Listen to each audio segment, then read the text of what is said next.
Bonjour à tous, je commence par corriger l'exercice 1.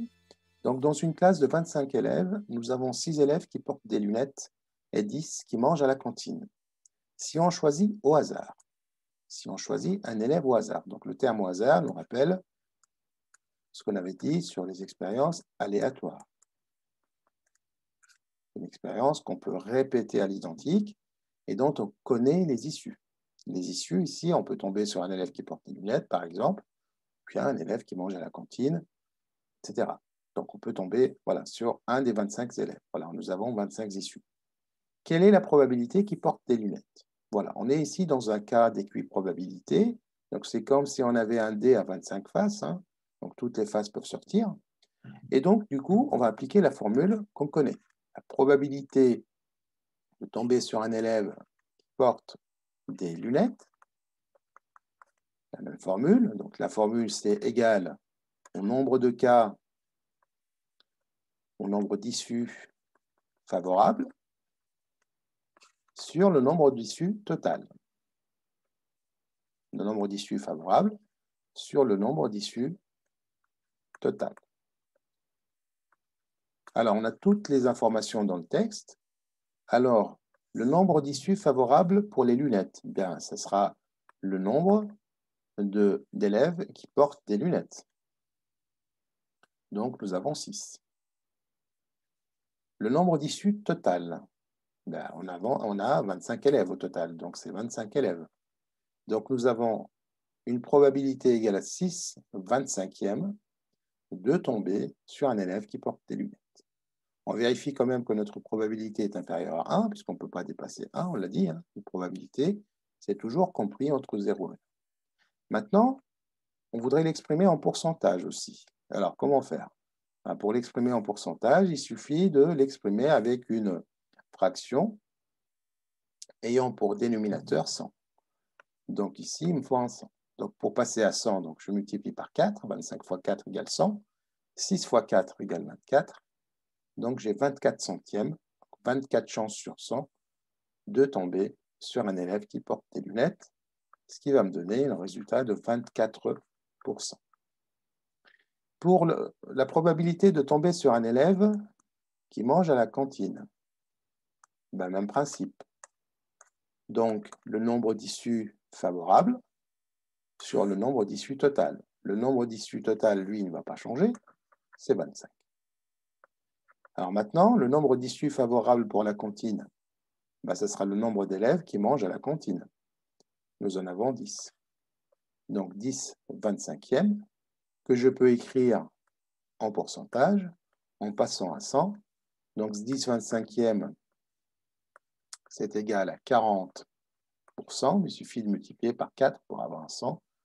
Et donc 40% de chance de tomber sur un élève qui mange à la cantine.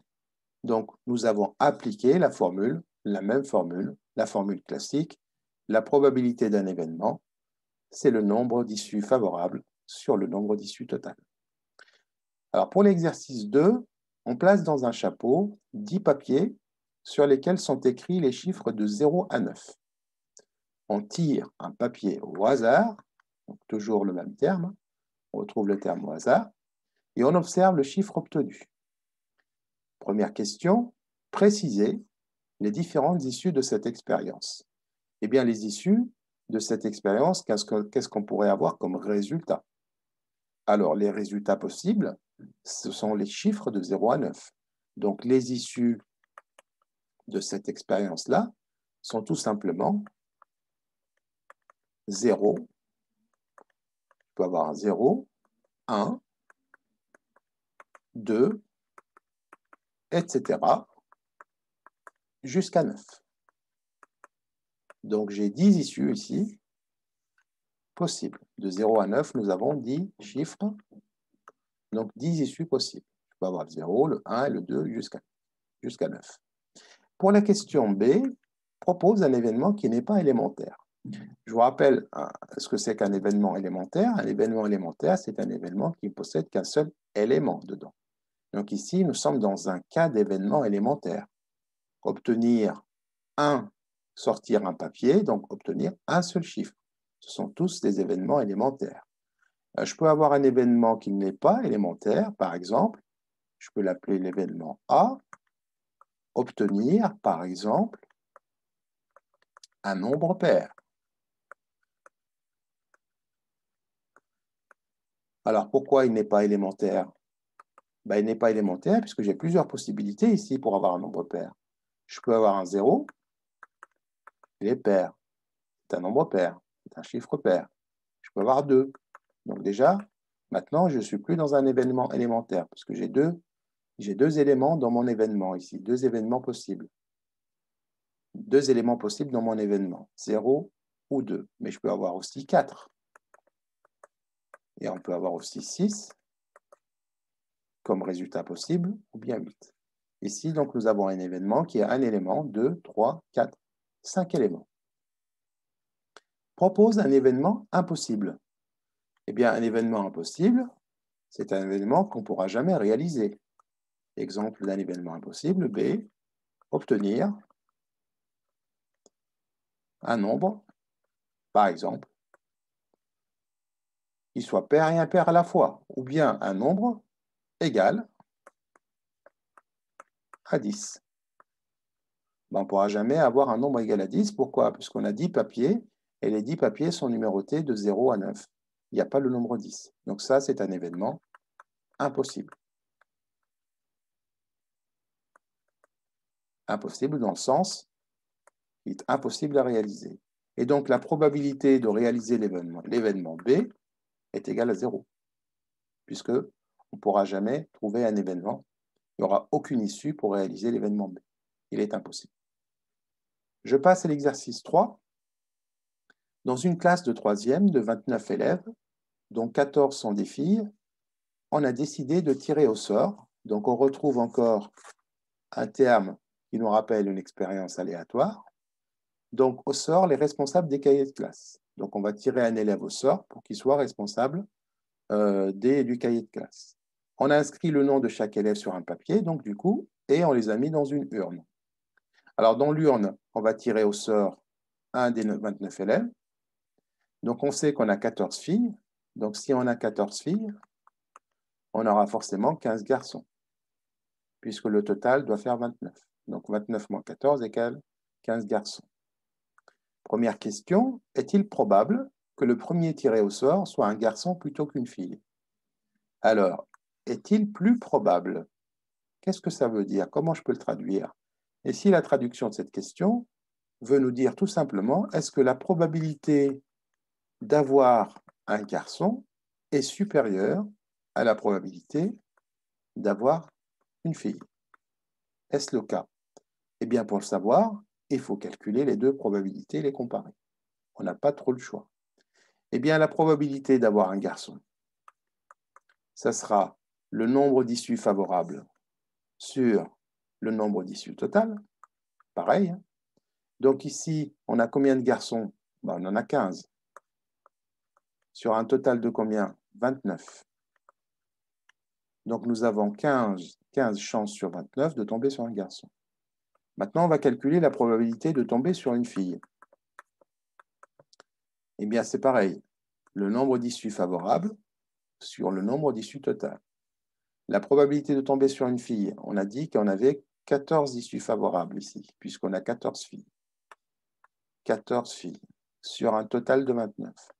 Eh bien, on voit bien que la probabilité d'obtenir un garçon, tomber sur un garçon, ou de tirer au sort un garçon, est égale à 15 29e, qui est supérieur à 14 29e. Donc, en effet, il est plus probable de tirer au sort un garçon plutôt qu'une fille. Pour la question B, Paul est tiré au sort. Donc, on a tiré au sort un garçon. Mathilde se dit que maintenant, elle a autant de chances qu'un garçon d'être tiré au sort. A-t-elle raison? Eh bien, c'est pareil. Donc là, on va recalculer les probabilités. Alors, les probabilités changent ici. Pourquoi? Puisque nous avons tiré d'abord, donc dans le premier tirage, nous avons déjà tiré un garçon. Donc, dans le deuxième tirage, on n'a plus les mêmes effectifs. L'effectif total a changé. Donc, nous avons en tout 28 élèves. Et dans les 28 élèves, nous avons toujours 14 filles, puisqu'on n'a pas sorti une fille, et on a 14 garçons. Et maintenant, on va calculer la probabilité de tirer une fille, de tirer au sort une fille. Donc la probabilité de tomber sur une fille, le nombre d'issues favorables, c'est 14. Sur le total, c'est 28. Au passage, ça, c'est une chance sur 2, c'est un demi. Mais aussi, la probabilité de tirer au sort un garçon, c'est aussi 14, puisqu'il nous reste 14 papiers ou 14 papiers dans l'urne, sur un total de 28. Donc, on retrouve la même probabilité. Donc, bien sûr, ici, dans ce cas-là, la probabilité de tirer au sort une fille ou un garçon est la même. Il y a égalité des probabilités. Voilà, nous avons exactement une chance sur 2 d'avoir une fille ou un garçon. On va passer au dernier exercice. Donc, pour l'exercice 4, nous avons 3 personnes, Aline, Bernard et Claude, ont chacune un sac contenant des billes. Le contenu des sacs est le suivant. Donc, pour Aline, donc je vais faire 3 colonnes ici. Donc, pour Aline, donc son sac contient 5 billes rouges. Donc 5 grands R, R majuscule pour dire 5 billes rouges. Pour Bernard, donc Bernard, il a 10 rouges et 30 billes noires. Et pour Claude, donc 100 billes rouges et 3 noires. Alors, la première question, laquelle de ces 3 personnes a la plus grande probabilité de tirer une bille rouge? Là, la réponse est immédiate ici. Si on regarde la répartition ou la composition des sacs, ici j'ai des rouges et des noirs. Je me suis trompé ici, rouge et noir. Donc 100 rouges et 3 noirs. Ici j'ai 10 rouges et 30 noirs. Ici j'ai que des rouges. Et bien la probabilité de tirer une rouge chez Aline est égale à 1. Donc la probabilité de tomber sur une rouge, c'est l'événement certain.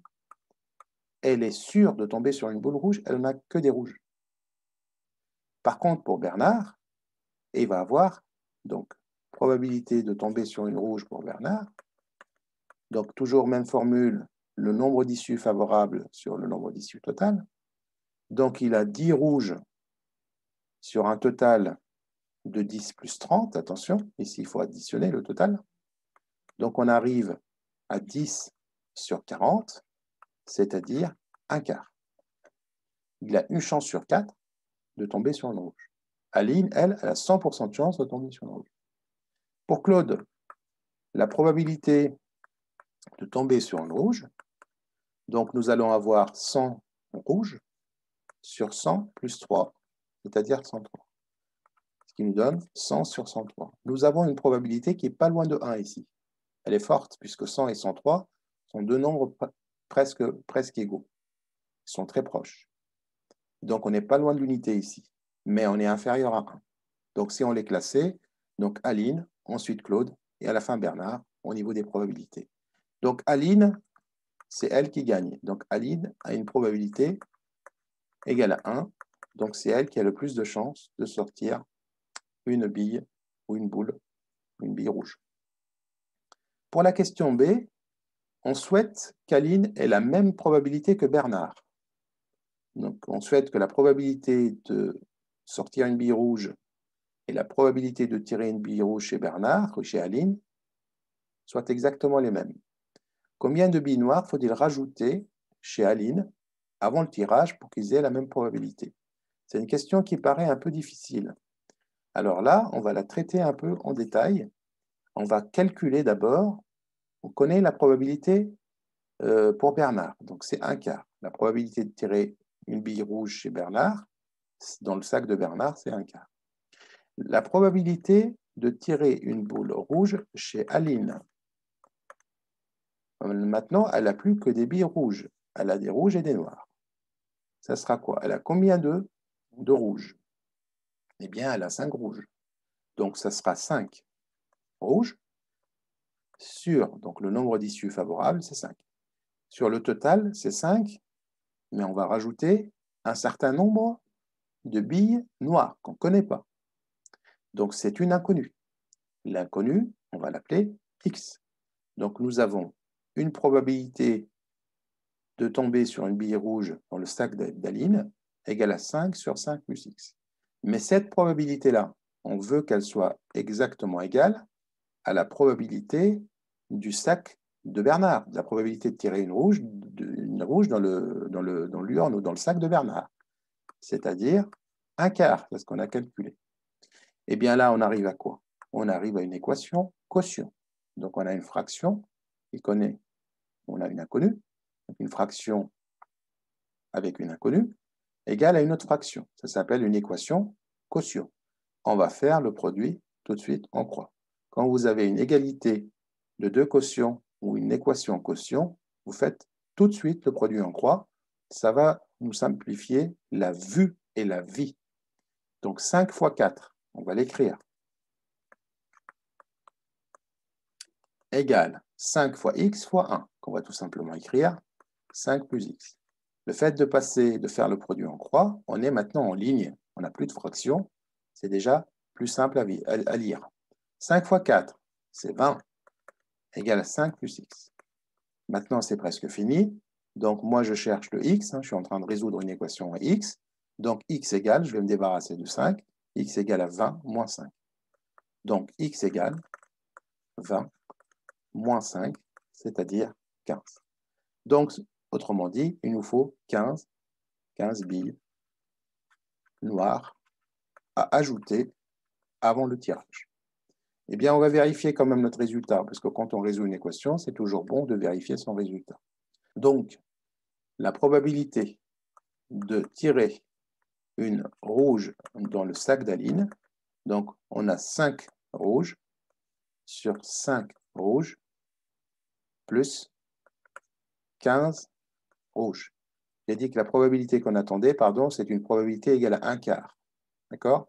Donc, il faut qu'on ait une probabilité égale à 1 quart. Eh bien, on a déterminé le nombre de billes noires, c'est 15. Donc, 5 sur 5 plus 15 égale à 5 vingtièmes. Et 5 vingtièmes, c'est une fraction que je peux simplifier, réduire, qui va me donner 1 quart. C'est exactement la même probabilité que celle de Bernard pour tomber sur une bille rouge. Voilà, notre séquence est terminée. Merci pour votre attention et à très bientôt. Au revoir.